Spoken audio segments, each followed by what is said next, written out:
nós vamos orar por eles, para que eles possam também aprender a palavra do Senhor enquanto ocorre o nosso estudo.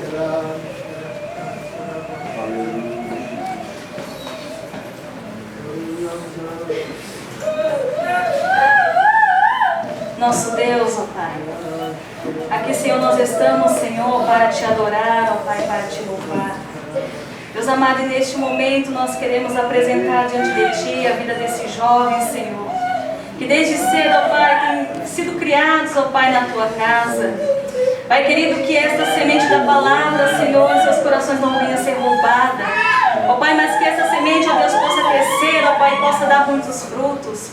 Abençoa, Pai, a vida deles, ó Pai, usando eles como instrumento, ó Pai, como um canal de bênção, Pai, onde quer que eles forem, ó Pai, onde quer, ó Pai, que eles estudem ou trabalhem, que eles possam, Pai, fazer a diferença. Pai, numa geração, ó Pai querido, tão corrompida pelo pecado, que eles possam, Pai, ser luzes, Senhor amado, no meio das trevas. Em nome de Jesus Cristo, ó Pai, apresento diante de Ti, Pai, os líderes desses jovens. Encha, Pai amado, com graça, Pai, com sabedoria, com unção, ó Deus, para direcioná-los, ó Deus, para a Tua palavra. Em nome de Jesus Cristo, ó Pai, assim eu entrego eles nas Tuas mãos. Amém. Vamos fazer então a leitura bíblica em classe, que se encontra em Atos, no capítulo 8, os versículos 26 a 35 e depois Efésios 4, versículo 11. Atos capítulo 8, versículo 26 a 35 primeiramente.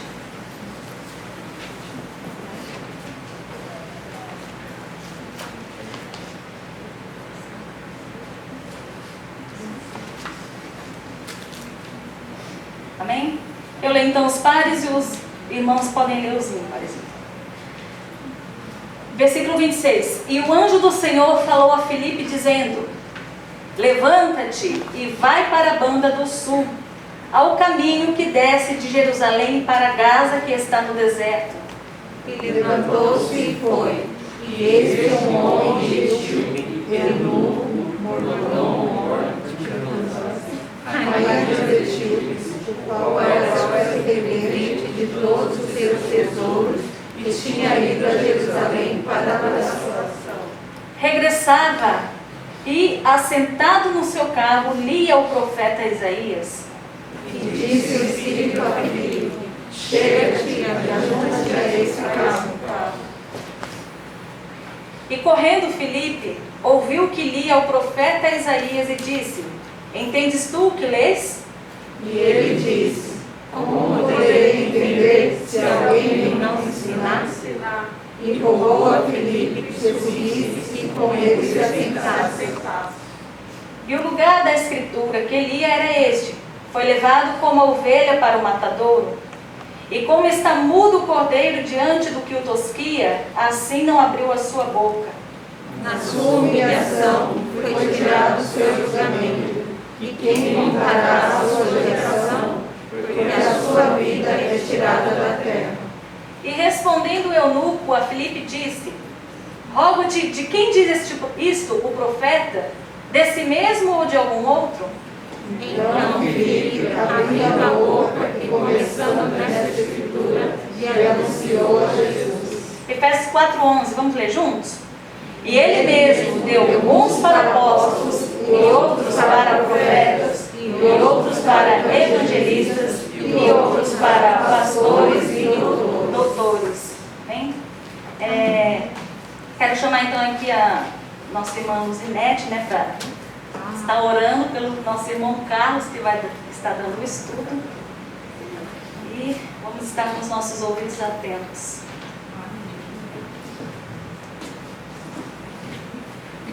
Oremos todos. Senhor Deus Todo-Poderoso, aqui está teu servo, Pai, que prontamente, Senhor, está, Senhor, sobre os teus cuidados e sobre a tua direção. Senhor, continue abençoando, usando na tua obra, Senhor. Assim como tu já falaste a ele, Pai, que cumpra-se cada dia mais, Senhor, as tuas promessas na vida deste homem. Continue usando com poder, com ousadia e graça, Senhor. E faça dele, Senhor, um ganhador de almas. Senhor, e usa ele, Senhor, na ministração desta noite. Que possamos, Senhor, através do teu Espírito Santo, estar atento ao teu chamado e à tua voz, Senhor. E continue abençoando a vida do teu servo, para que possa ensinar cada vez mais a tua palavra, Senhor, através do teu Espírito Santo. É que pedimos e agradecemos.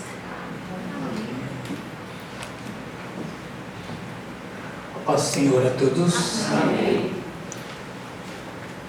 Bom, vamos à minha segunda aula. Creio que vai ser um pouco mais simples do que a primeira, que nós falamos sobre predestinação, eleição. Um assunto polêmico, né, para quem gosta de estudar, para teólogos, mestres, doutores. É um assunto debatido há séculos e até hoje não se chegou a um entendimento, né? Mas nós estudamos e aprendemos um pouco. Hoje nós vamos falar sobre o ministério evangelista.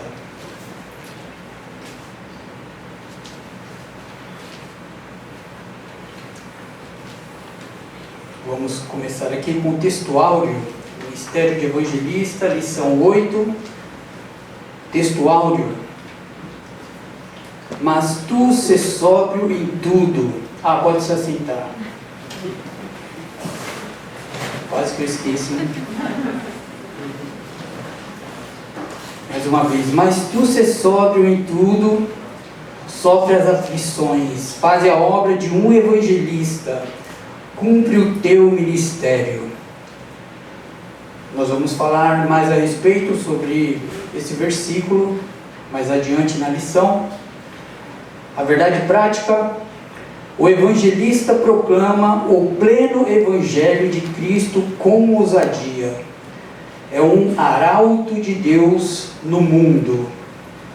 Então, o evangelista proclama o pleno evangelho de Cristo com ousadia. Ele tem total entendimento, certeza daquilo que ele está falando, não por ele, porque assim o Espírito concede a ele, dá todo o entendimento. O arauto, que seria o porta-voz, o mensageiro, porque ele não fala coisas dele, ele fala coisas de Deus, né? Coisas do nosso Senhor Jesus.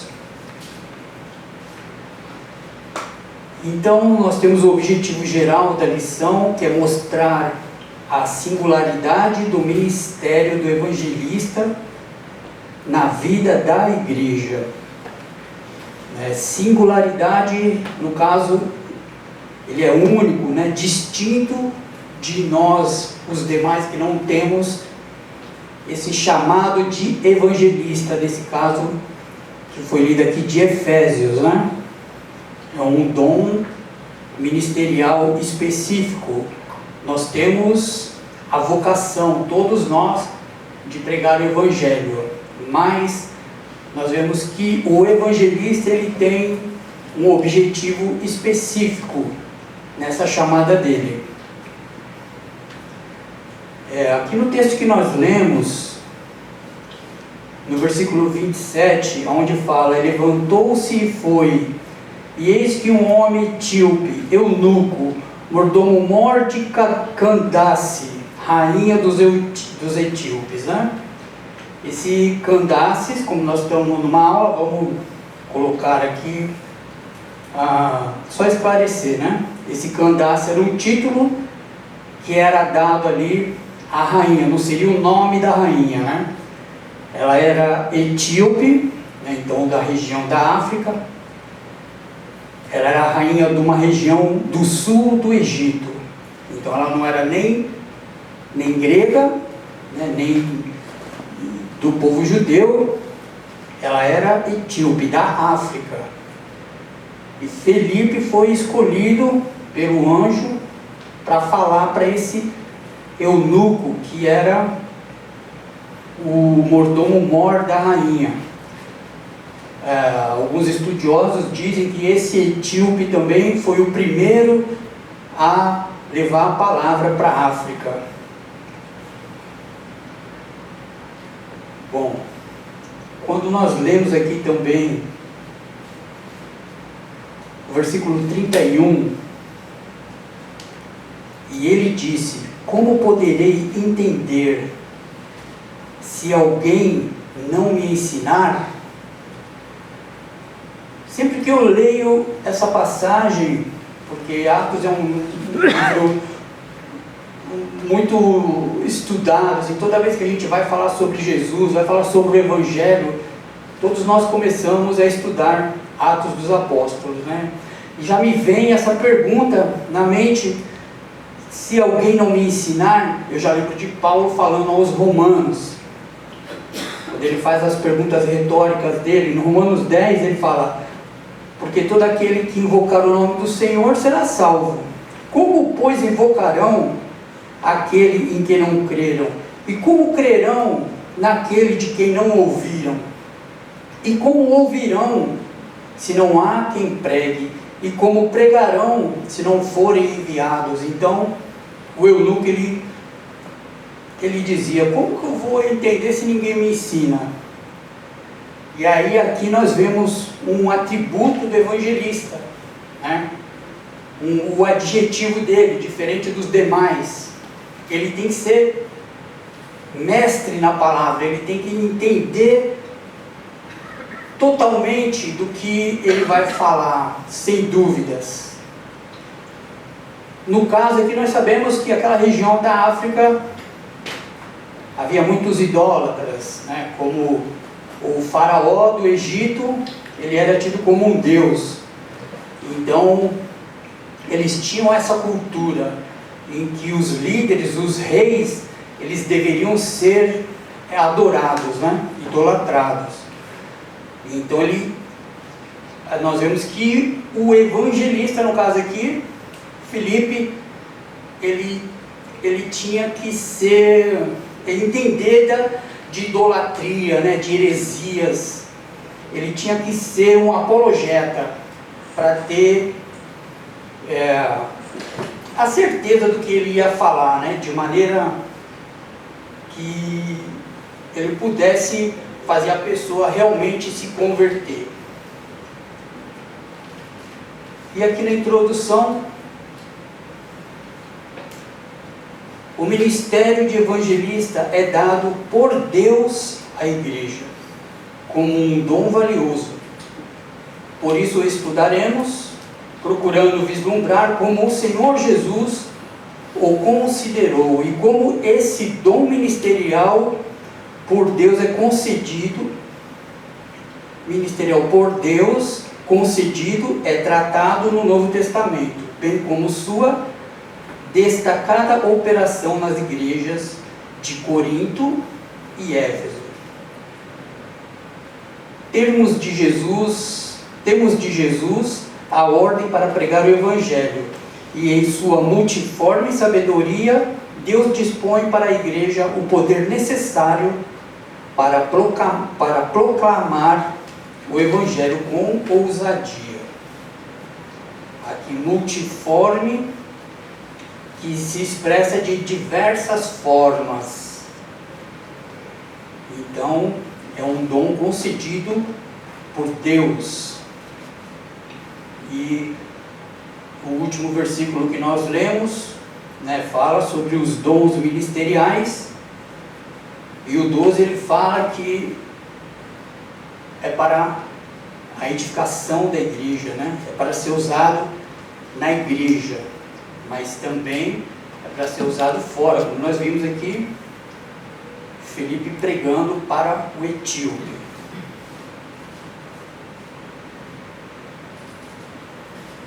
Nós temos como exemplo Paulo também, quando ele fala em 1 Coríntios 1,11, sede meus imitadores como eu sou de Cristo. Paulo era um pregador nato, ele era um plantador de igreja, né?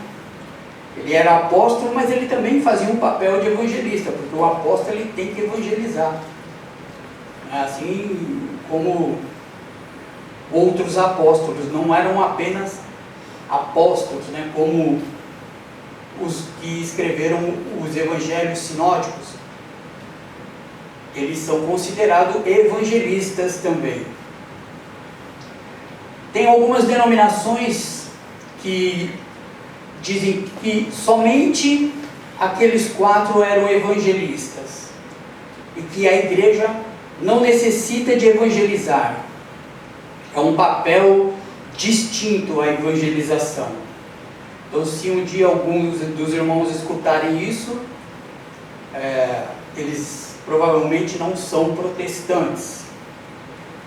Depois do protestantismo, depois de Lutero, que se criou o termo evangélico, que foi para distinguir exatamente os católicos dos evangélicos.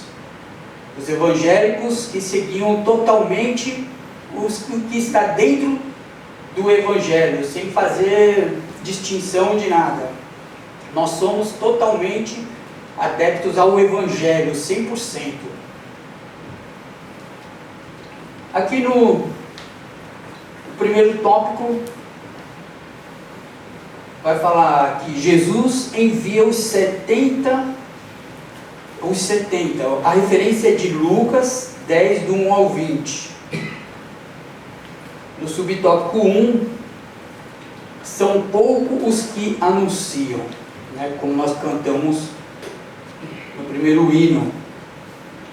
Quando Jesus enviou os 70 para anunciarem as boas novas do reino de Deus na região da Galileia, ele asseverou: grande é em verdade a seara, mas os obreiros são poucos. Isso está no versículo 2. São poucos porque, primeiramente, os discípulos não podem proclamar a si mesmo ou uma mensagem própria.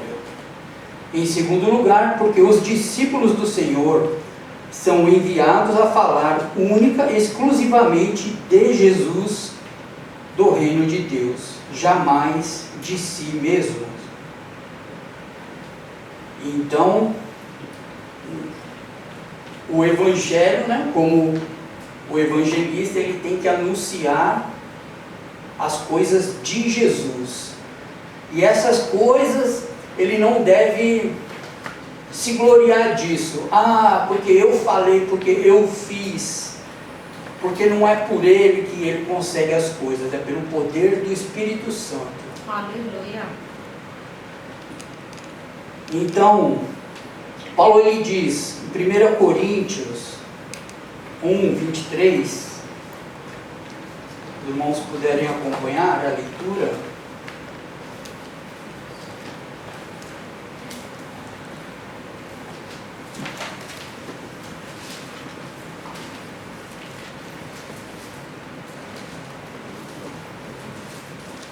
Coríntios 1, 23. Mas nós pregamos a Cristo crucificado, escândalo para os judeus, loucura para os gentios. E depois, na segunda carta aos Coríntios, capítulo 4,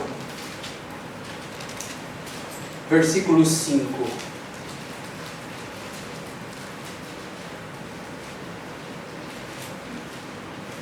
Vamos ver esse 4.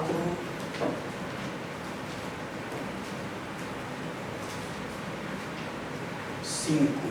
Porque não nos pregamos a nós mesmos, mas a Cristo Jesus como Senhor, e a nós mesmos como vossos servos, por amor de Jesus.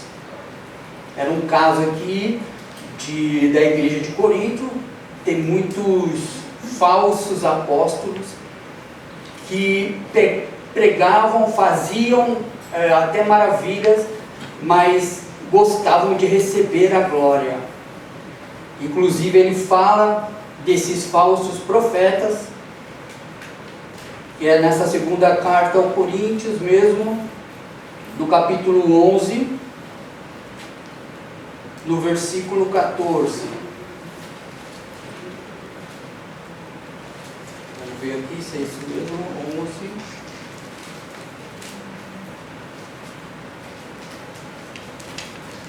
13, perdão, não antes.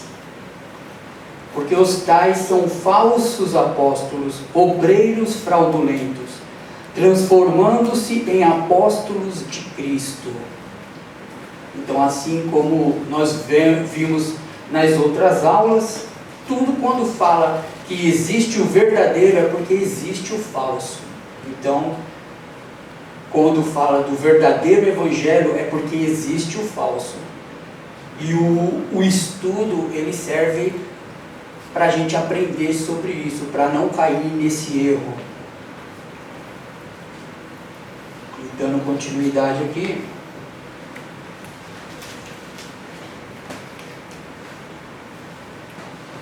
a respeito aqui de Jesus enviar os 70, no versículo 20, ele fala a respeito de quando esses 70, Lucas, que está em Lucas 10, 20, né? Ele fala quando esses 70 voltaram. E ele diz assim: contudo, alegrem-se, não porque os espíritos submetem a você, mas porque seus nomes estão escritos nos céus. Porque os 70, quando voltaram, eles falaram que os espíritos eram expulsos pelo nome de Jesus e ficaram felizes. Mas Jesus alertou para eles não se alegrarem, porque eles fizeram aquelas coisas. Bom, dando continuidade à leitura, lamentavelmente, ao longo dos séculos, muitos foram aqueles que na seara do Senhor falaram em seu próprio nome e pregaram a sua própria mensagem.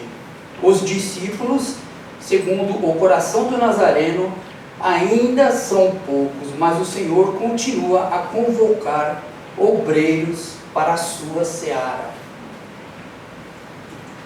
No nosso contexto, principalmente de Japão, a população de cristão não passa de 0,8%. Eu venho fazendo um trabalho, né, para mostrar para vocês através de vídeos de conscientização, trazendo esses números.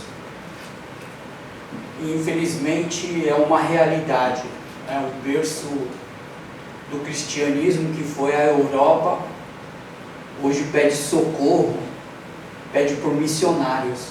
Foi um lugar que enviou missionários para o mundo inteiro, né? Através daquele ponto, o Brasil foi alcançado, a América foi alcançada e muitos outros continentes, e hoje eles pedem socorro.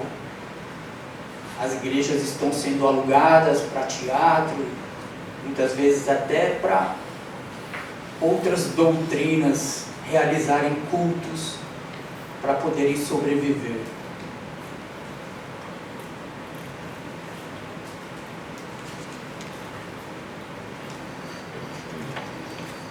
Aqui tem uma questão interessante também,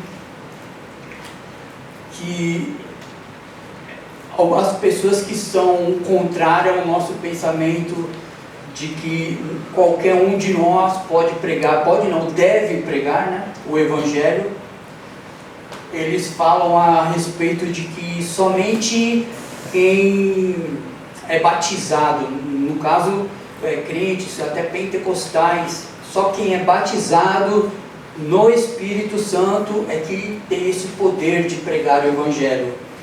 E aqui nós vemos, né, nesse texto que nós lemos, nesse primeiro tópico, que Jesus envia os 70, ele envia os apóstolos e depois os 70. Ou seja, Jesus enviou, o Espírito Santo ainda nem estava presente. Então, já antes de Jesus partir, ele já mostrava como se devia fazer, não simplesmente ordenava. No segundo subtópico, nós temos enviados para o meio dos lobos. Proclamar o Evangelho num mundo contrário à mensagem do reino de Deus certamente levaria os arautos de Cristo a serem perseguidos. O arautos aqui no caso é o que nós lemos já, porta-vozes e mensageiros, né? Os 70 que Jesus enviou seriam rejeitados, perseguidos e até ameaçados de morte. A história da igreja nos mostra que pessoas pagaram com a vida por professar a fé em Cristo.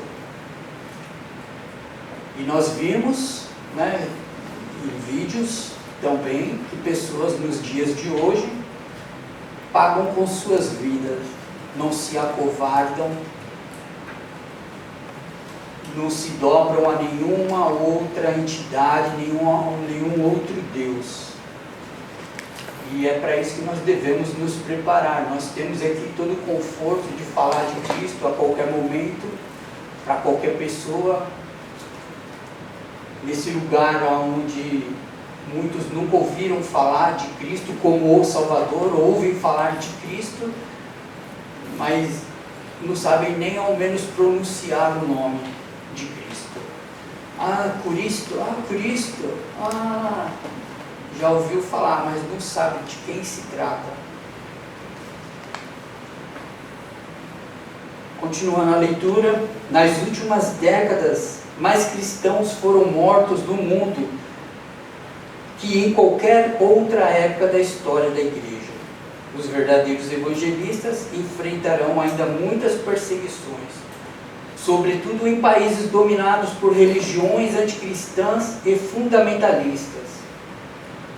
Eles são comparados a cordeiros que se dirigem para o meio dos lobos.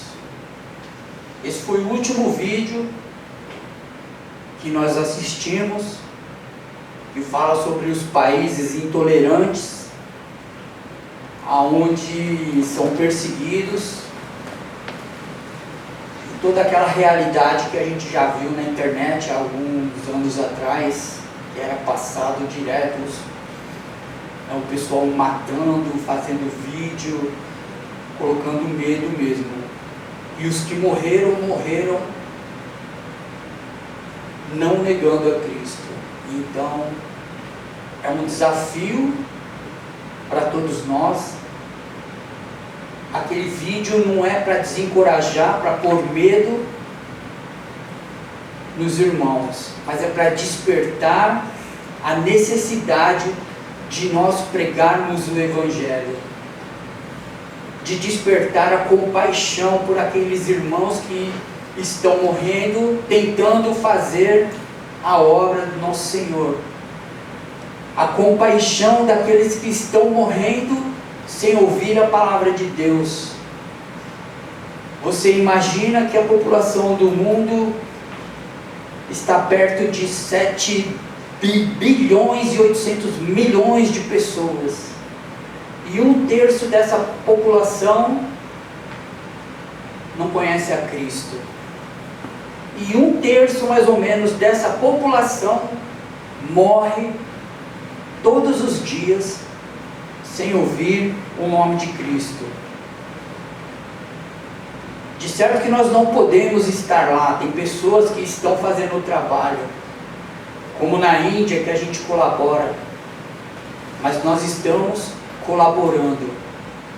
De certa forma, é a nossa maneira de evangelizar. Por isso nós temos que nos encorajar, nós temos que estar dentro dessa obra, dessa missão, através de oração, através da colaboração, e pedindo para Deus que nos use da maneira que Ele acha necessário, não nós querermos buscar, eu acho legal isso, não, ô Senhor, me usa da maneira que o Senhor acha necessário, nos coloque na brecha onde está faltando, e que nós tenhamos o entendimento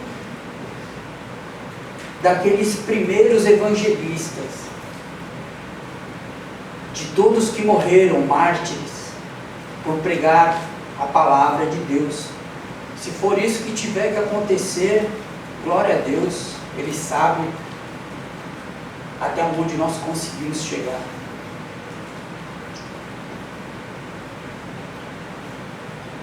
aqui em relação aos que morreram, mas em Atos 6, nós temos ali o relato de Estevão, que foi o primeiro mártir. Todos os apóstolos morreram também por pregar, menos João e Judas, que se suicidou. Mas todos morreram por pregar o Evangelho também. Eram apóstolos, mas pregaram o Evangelho. Eram evangelistas também. O terceiro subtópico: os sinais e as maravilhas confirmam a palavra. Os 70 discípulos receberam poder em nome de Jesus para pregar a mensagem do reino de Deus com graça. Quando voltaram da missão, os evangelistas, maravilhados e surpreendidos, diziam: Senhor, pelo teu nome até os demônios se nos sujeitam. Mas naquele momento Jesus falou-lhes de uma realidade que eles não compreendiam. Aquele poder era para confirmar a palavra do reino, não a palavra do homem. O verdadeiro significado de desfrutar da alegria no Espírito não é primeiramente ver milagres, mas saber que através das exposições do Evangelho de poder, temos os nossos nomes escritos nos céus. Então nós temos que ter essa consciência. Por mais que nós pregamos lá fora dizendo que o Senhor, nosso Jesus, é capaz de curar a sua doença, de sanar os seus problemas, não é uma mentira. E conseguimos trazer eles para escutar a palavra. Aonde eles aceitam a Jesus, nós temos também o papel de continuar esse trabalho. E depois da evangelização veio o discipulado. E o trabalho ele não termina, por isso nós temos que trabalhar todos juntos, como um corpo, em unidade, porque é assim que nós conseguimos manter aquele que veio de fora dentro. Eu não digo dentro da igreja, mas dentro do corpo. Muitos nos dias de hoje ficam disputando. Eu nem sabia esse negócio de cargo, que tinha cargo em igreja. Ah, porque tem cargo. Ah, o irmão fez isso por causa do cargo. Aí a Alessandra falava para mim, eu falava: é mesmo? Eu gosto do cargo. Então, né, tem um professor que eu gosto de escutar, o pastor também já ouviu ele. Ele fala que muitos desejam os cargos, mas não querem os encargos, as responsabilidades que os cargos exigem. Muitos querem estar aqui em cima, falando, aparecendo, né, como muitos pregadores, mas não querem viver a responsabilidade. É difícil, mas não é por nós. Jesus ele falou que ele estaria conosco até os últimos dias. Então, não é através do nosso fazer, mais uma vez, é através do Espírito Santo. É Ele que vai nos encorajar e nos capacitar.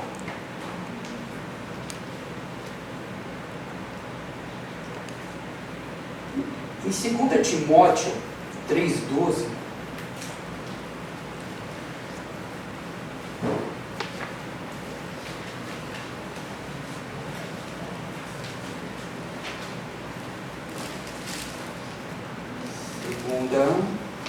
Timóteo 3,12.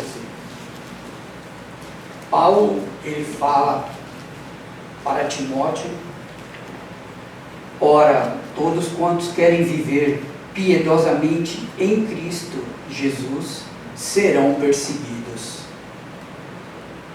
E nesse caso, era a última carta de Paulo, que ele escrevia da prisão lá de Roma, antes de ser morto, para Timóteo aqui, que Timóteo, ele já exercia liderança na igreja. Então, uma carta que ele escreve não para a igreja, para todas as pessoas, mas era um conteúdo mais pessoal para Timóteo.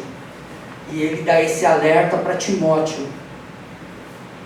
Mas Timóteo já havia compreendido bem a missão dele, e ele assim designou com excelência. Nós vemos também que Felipe, ele fez o seu papel com excelência. Felipe não era como nos dias de hoje nós vemos, né? Muitos simplificaram esse papel do evangelista. Gostaria que os irmãos acompanhassem numa leitura aqui, em Atos 8, nós lemos no começo, na leitura em classe, mas no comecinho de Atos 8,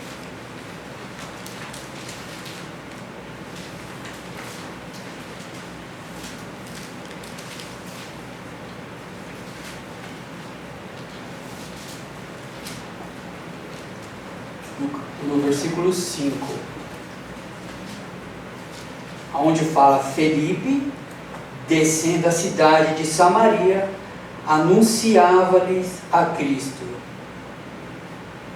As multidões atendiam unânimes às coisas que Felipe dizia, ouvindo e vendo os sinais que ele operava. Felipe, ele não só anunciava o evangelho, mas ele era cheio do poder também, vendo os sinais que ele operava. Então a importância de nós orarmos antes, de nós sermos cheios do Espírito. Quando você for evangelizar alguém, você pedir a Deus, e com certeza Deus vai conceder esse poder a você. No segundo tópico, deixa eu ver mais uma olhadinha aqui. Ok, segundo tópico vai falar da grande comissão. Primeiro subtópico, o alcance da grande comissão. A ordem dada por Jesus aos seus discípulos após a sua ressurreição foi: ide, ensinai todas as nações, batizando-as em nome do Pai, do Filho e do Espírito Santo, ensinando-as a guardar todas as coisas que eu vos tenho mandado. Bom, tem uma outra versão que diz: ide e fazei discípulos de todas as nações. E deixa eu pegar aqui, eu não tenho, eu tenho mandado, aqui no último versículo,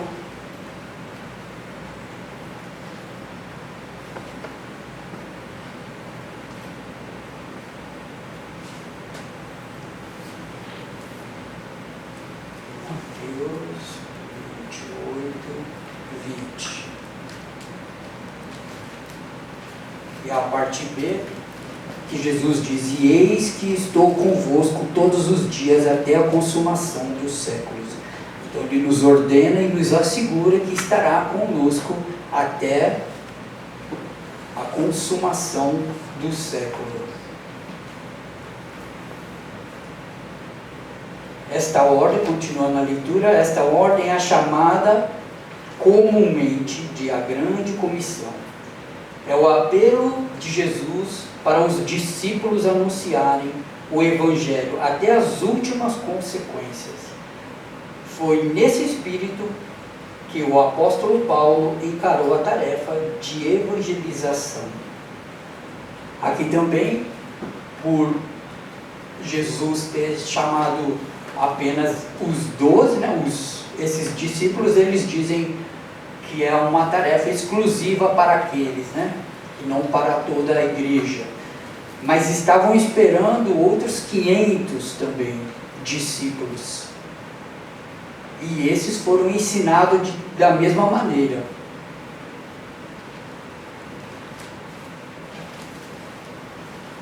Jesus, quando ele dá essa ordem, né, como ele mesmo fala, esse mandamento, né, as coisas que eu vos tenho mandado. Então não é um pedido, é uma ordenança. Então será que a igreja tem que fazer? Ela tem que fazer. A igreja pode ser cobrada? Aí fica a critério de cada um que vai falar, mas eu entendo que sim, a igreja ela tem que ser cobrada, porque se Jesus mandou, tem que ser cobrado. Quem não cobra o seu filho quando manda e ele desobedece? Antes dessa parte que nós lemos do versículo da grande comissão, Jesus fala: e foi-me dado todo o poder, portanto, ide.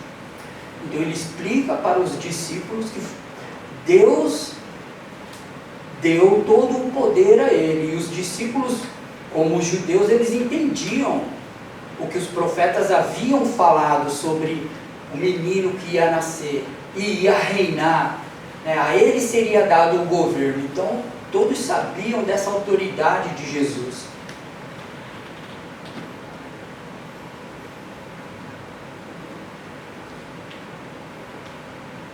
E dando continuidade, o segundo subtópico: o mundo está dividido em dois grupos. Quem crer e for batizado será salvo, mas quem não crer será condenado. Está em Marcos 16:16. Aqui o Evangelho de Marcos destaca que há dois grupos de pessoas diante da mensagem de Jesus: os que creem e os que não creem. Então nós vemos que houve pessoas que não creram. Acerca da salvação, os evangelhos não se preocupam com a nacionalidade, raça, sexo ou condição socioeconômica do homem. Não há judeu, não há gentio. Toda a humanidade é carente da graça de Deus. Por isso fala em João 3,16 que Deus enviou o seu Filho, eu acho que está até aqui na frente, né? Para todos que nele creem. Enviou ao mundo, não ao mundo seleto. Se fosse pessoas seletas, enviou as pessoas escolhidas não, enviou ao mundo, o mundo naquele contexto que eles conheciam na época, que era do Império Romano, para todos os que nele creem. Foi até o etíope e foi falado de Jesus.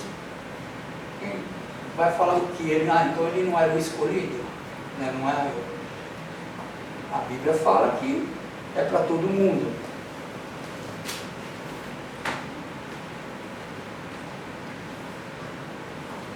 Toda a humanidade é carente da graça de Deus e precisa decidir o seu futuro eterno, crendo ou não no Evangelho.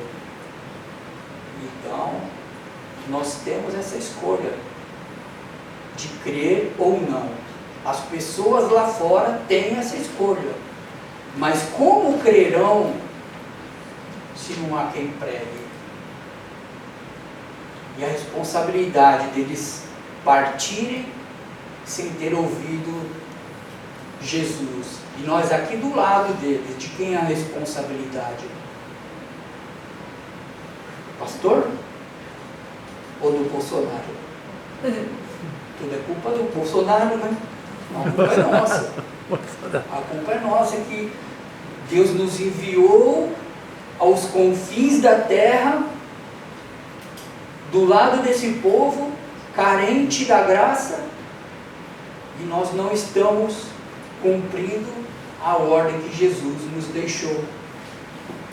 Nós, entre aspas, nós estamos, né? Como já disse, nós fazemos a obra, colaborando, todos como um corpo. Não é porque um faz, se nós somos um corpo, o que um faz parte de todos.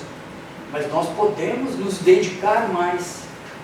Assim como nós fazemos o bazar, nós fazemos as ofertas, é a nossa colaboração. Mas tem igreja que não faz isso não, eles não pregam não. Eu acho incrível isso. Eu não sei como que eles entendem essas passagens que nós estamos lendo.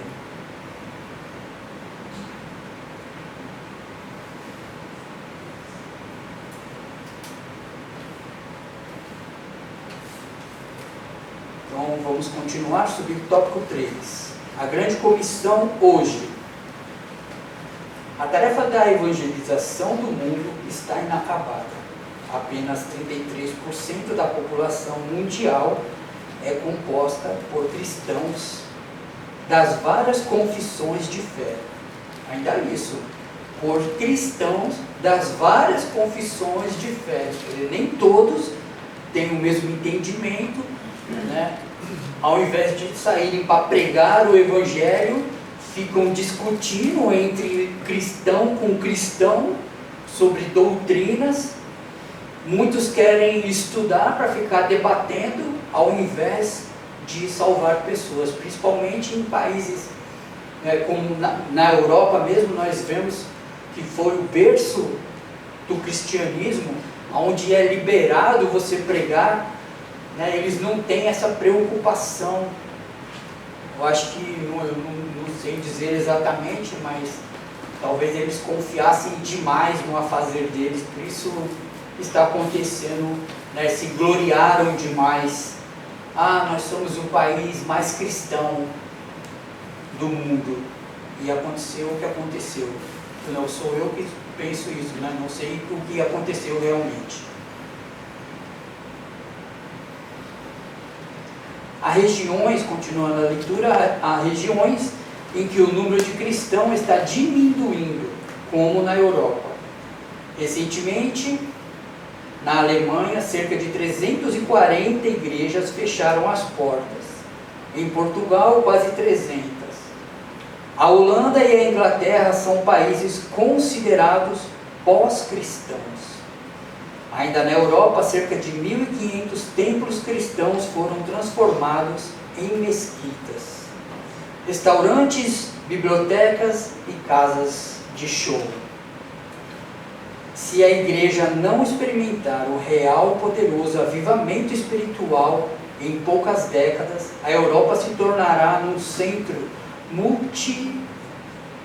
multireligioso, ou o cristianismo não mais influenciará. Precisamos reevangelizar o continente europeu. Olha que triste. Além daqueles países que nós vemos intolerantes, onde há pessoas, 0,04% da população são cristãos. São poucas centenas, às vezes, de cristãos dentro de uma nação. E aqui na lição fala que nós temos que reevangelizar. Eu nunca nem tinha ouvido isso aqui, mas é a verdade. Ou seja, nós temos que evangelizar cristãos. E aqui nós vemos mais um adjetivo, né, do evangelista. Por quê? Porque ele vai lidar com cristãos com outro entendimento, com outras doutrinas, hereges de seitas, como nós conhecemos, é falado. Então ele tem que entender do assunto para poder debater, além de pregar